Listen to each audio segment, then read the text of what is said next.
Assalamu alaikum wa rahmatullahi wa barakatuh. To'g'ri esas islomning bir eng vojib zotlarning birini belgilab geçeyin. Bir misal bilen düşündireyim. Bir dukan, abişin dukan. İçinde emme zady ba, lahkı zady ba. Sizem satıcı vezife tutuyorsunuz. Kassiyer. Adamlar gelýär, eden sevdasynyň pulunu talak edýärler size. Sizin iň esasy wezipeňiz ýalňyşmaly däl. Elbetde haryda görä, eden sevdalaryna görä, alan ýükleriniň kılalaryna görä siz hasaplap pul çykaryp köp paramyza galan puluny ýerine berip oturmaly. Esasy işini hasap edip. Dukan sizinki däl. Şo gaýtyp berjek, deňeleňiz pullaňyz sizinki däl. İçindäki haritlar sizinki däl. Siz şo taýda esas wezipede otyňyz, ýöne hiç sizinki däl. Siz ýalňyşmasaňyz boldy. Sizin ediljek zadyňyz iň ul ýalňyşyňyz, şo taýda ýalňyş hasaplap, ýa köp pul alyp galyp bilýäňiz, ýa köp pul, az pul berip goýup bilýäňiz da. Köp pul berip goýup bilýäňiz. Şo taýda ýalňyş hasap çykaryp bilýäňiz. Siz şo ýalňyş hasap çykaramagyňyz dukanyň eýesi günahkarmy? Däl. Alyp duran adam günahkarmy? Däl. Demek kim günahkar ekeni? Biz günahkar bolýarys. Edil İslamiyetde de şoň ýalak, İslam dinine, mukaddes dinine de şoň ýalak. Bize berilen ähli nimetler Allah'adır. Göreç, hereket, başka birine eden ýaslamaz, ählisi. So başlangyjyndan başlap, soňkuna kadına çellim eden hayrymyz Allah'adır. Bizdiňe biz hayra kömek edebilýäs.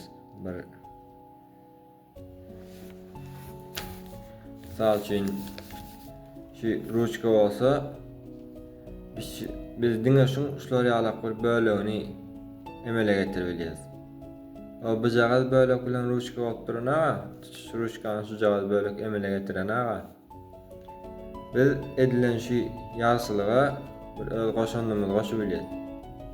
Ýani şu edilen ýaslyň 99 götermei Allah'adır. Bize hareketimizi berdi, ýaslyk etmek üçin can saglamyzy berdi, karnymyzy doýurdy, görecimiz bar. Bizi şo ýaslyga ertdi. Bir gämi gözüňe ulughan bir gämi ýokal gitmeli. Sizem şol gämiň kapitany. Ýük sizinkimi? Däl. Ýöne şo ýüke ýolda bir zat bolsa siz jogap berýäňiz.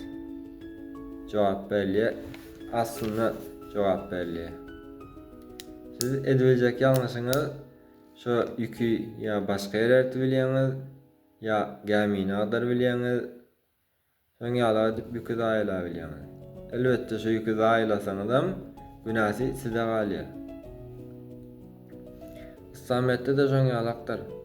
Bir ýalňyşlyk etsen günäsi teňkidir. Haýyr iş etsen, haýyr işiň Allah'aňkydyr.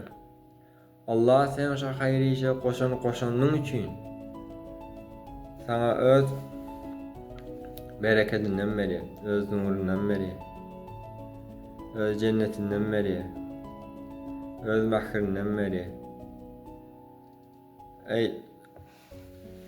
Nisa suresi 126. ayette velak geçer.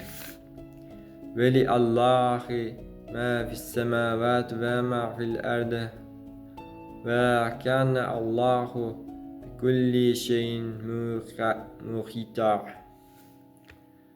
Asmanda bar bolan zatlaryň ahlisi, yerde bar bolan zatlaryň ahlisi Allah'aňkydyr.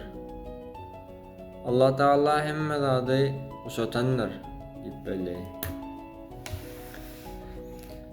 Dağlar bir-birimizde ýaslyk edeli, ýamanlyk etmeli, Allah Taala'mız bizim eden yamanlıklarımızı birden yazıyor. Ýöne ýaşylyk özümizinki bolmasa da 1% goşant şonu bize onlap, yüzläp, müňläp, 7.000läp ýazýar. Allah Taala bizi cennetine saljak bolup ähli bir ýaşy işlere goşandymyz üçin müňläp sowaplar ýazypdy. Ýöne musulmanda bolan boyun gaçyrmaň, gel ýamanlyk etmäň biri-biriňize. Elbetde eden ýamanlygymyz diňe özümizde galýar. Şoň üçin ýaşy zatlary, ýaşy işlere goşak bolaly.